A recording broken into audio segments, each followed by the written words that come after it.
시청자 여러분 안녕하십니까? 김동수입니다. 6.17 부동산 대책을 발표한 지도 2주일이 지났습니다. 그런데 지난 6월 29일 기준에 전국 조간아파트 매매가격은 지난주 대비 상승폭이 축소되기는 했지만 아직까지는 크나큰 변화가 없습니다. 서울 지역은 거주 요건이 강화된 재건축 단지 위주로 매수 심리가 위축되었으나 저금리에 따른 풍부한 유동성과 개발 호재 영향 등으로 지난주 상승폭을 유지하고 있습니다. 비규제 지역인 김포시는 한강 신도시 위주로, 하남시는 미사와 일회 신도시 위주로 상승했으나 대부분 수도권 지역에서는 매수세가 위축되면서 지난주 대비 상승폭이 축소가 되었는데요. 그래도 지금 수도권 지역의 가격이 상승하고 있는 것은 사실입니다. 하룻밤만 자고 나도 1~2천만 원씩 올라가고요. 일주일 지나서 5천만 원씩 이렇게 올라가는 수도권 지역도 있습니다. 그러다 보니 문재인 대통령이 김현미 국토교통부 장관에게 주택 공급 물량을 확대하라고 지시했습니다. 특히 다주택자 등 투기성 주택 보유자에 대해서는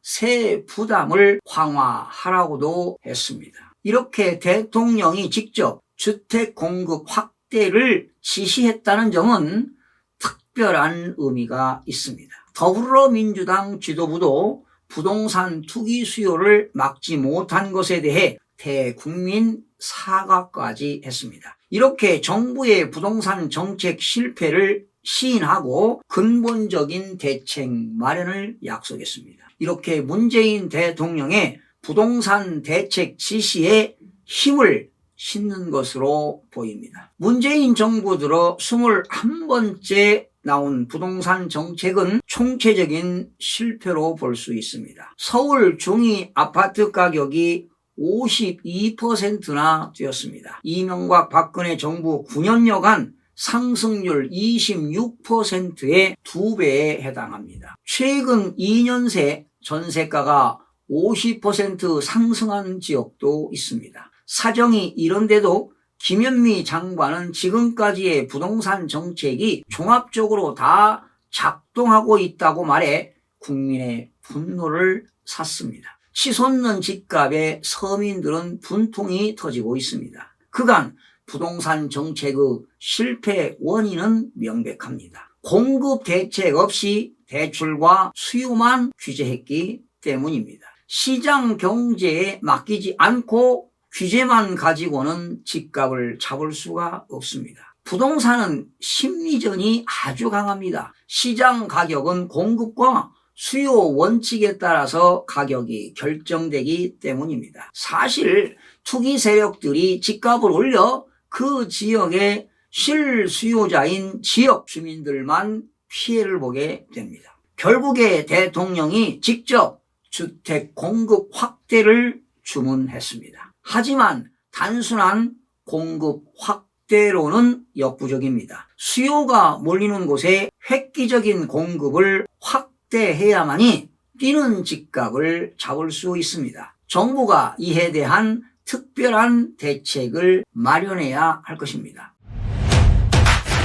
서울 강남의 주택가격 상승과 하락은 재건축으로부터 시작이 됩니다. 국민이 집을 갖고 싶어하는 곳에 공급을 늘리려면 도심에 있는 재건축과 재개발을 활성화할 뿐만 아니라 용적률을 완화시켜야 하는 것입니다. 정부와 국회가 보유세 강화에 대한 의지가 없다고 본 투기 세력들이 수도권과 지방을 오고 가며 아파트 가격을 올린 것입니다. 대통령이 나서야 할 만큼 부동산 시장이 폭발 직전입니다. 정부는 이번 기회에 확실한 대책을 세워야 할 것입니다. 그렇지 않고서는 집값을 잡을 수가 없습니다. 사실 지난 6.17 대책도 상당히 강력한 대책이었죠. 그런데 집값을 잡지 못하는 이유가 도대체 뭡니까? 더 확실한 대책이 마련되어야 할 것으로 여겨집니다. 장차관 청와대 참모 그리고 고위 공무원단인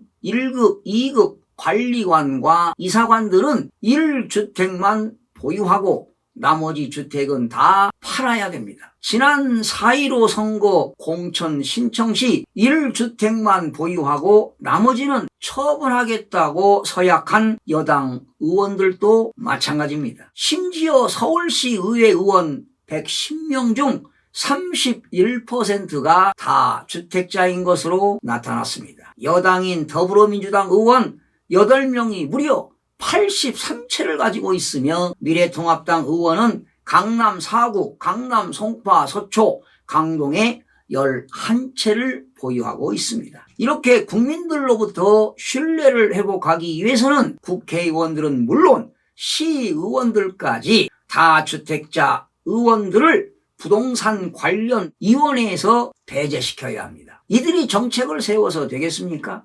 이렇게 다주택자 의원들로부터 공정한 정책이 나올 수 없기 때문입니다. 이러한 문제는 지난 과거에도 항상 제기된 바 있습니다. 고위 공직자들은 불로소득과 명예를 함께 가지려고 해서는 안 된다는 원칙을 이번 기회에 꼭 확립해야 합니다. 고위 공직자들은 탐욕을 버려야 합니다. 그래야 나라의 기강이 올바르게 서는 것 아니겠습니까, 여러분? 노영민 청와대 비서실장은 다주택 참모들의 솔선수범을 권고하면서 자신이 보유한 2채 중 서울이 아닌 충북, 청주 아파트만 처분하겠다고 해 네티즌들의 분노를 샀습니다. 부동산 정책을 수립하는 관련 부서에 있는 다주택 공무원들을 다른 부서로 전보해야 합니다. 다주택자가 부동산 정책에 개입하지 않아야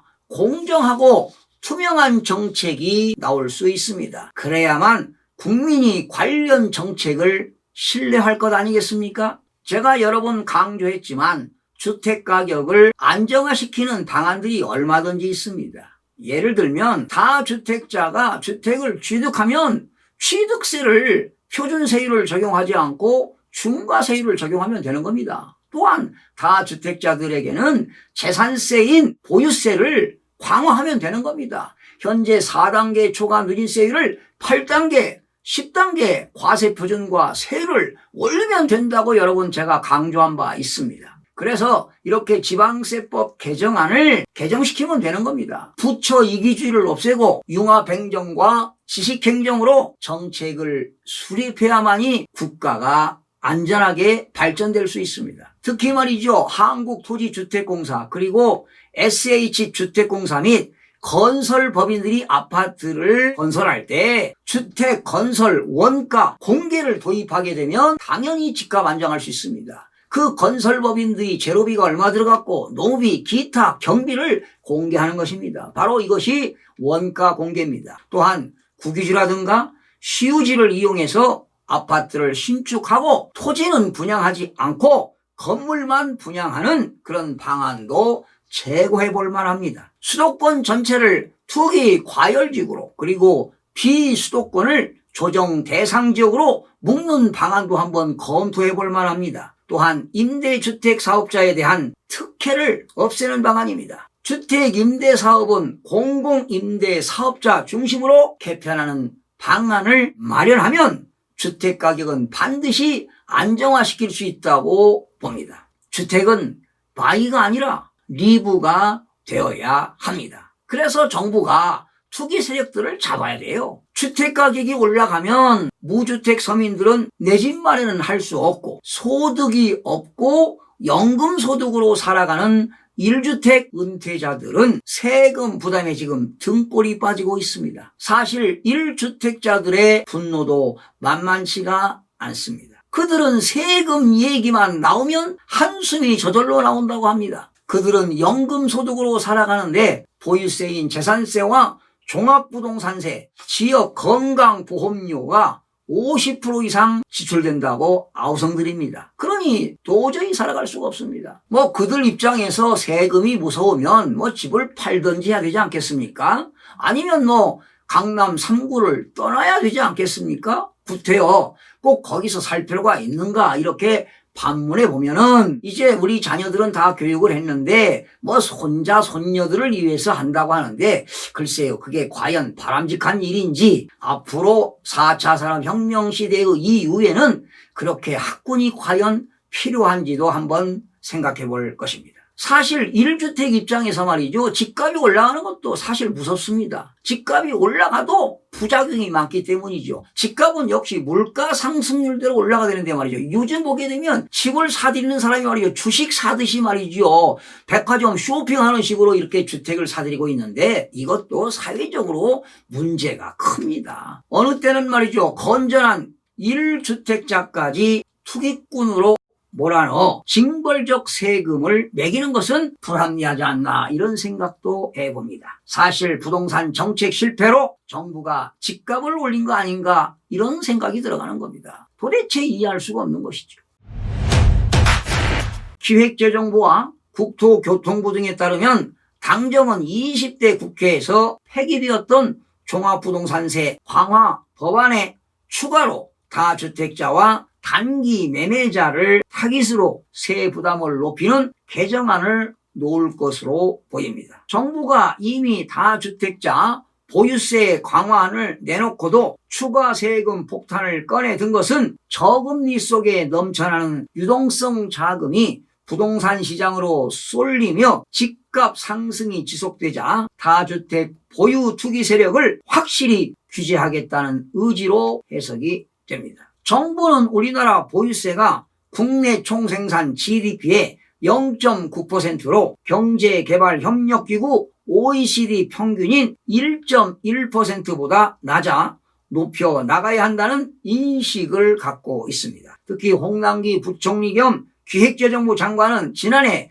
12.16 대책 발표 뒤 시장에서 보유세를 높이고 거래세를 낮춰야 한다는 지적이 나왔는데 정부도 장기적으로는 그 방향이라고 밝힌 바 있습니다. 그래서 사실은 거래가 이루어져야만이 또 정부의 살림살이도 도움이 안 되겠습니까? 그래서 거래세는 낮추고 또 특별한 경우에는 거래세를 높일 필요가 있겠지만 보유세를 강화해서 주택가격을 안정화시키는 것이 급선무가 아닌가, 이런 생각을 해봅니다. 정부는 소득세법 개정안도 재추진해 1년 미만 보유주택에 대한 양도소득세를 올릴 계획인데요. 지금 소득세법에 의하면 주택을 1년 이내 양도하면 양도소득세율은 40%입니다. 그러나 앞으로는 1년 이내 팔면 50%로 인상할 계획을 가지고 있습니다. 또한 현행 양도소득세 비과세 요건인 2년 실거주도 최소 3년 또는 5년 이상으로 강화할 것으로 보여집니다. 다만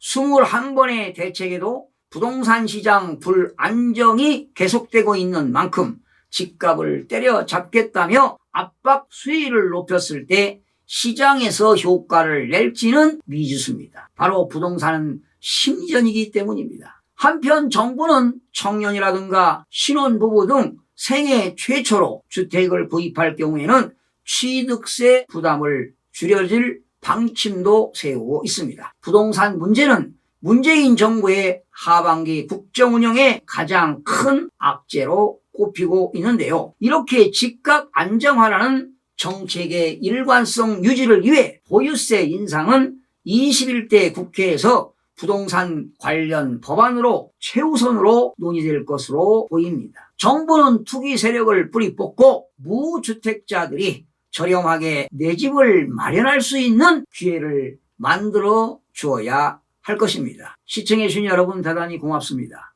최선을 다하겠습니다. 내일 아침에 뵙겠습니다.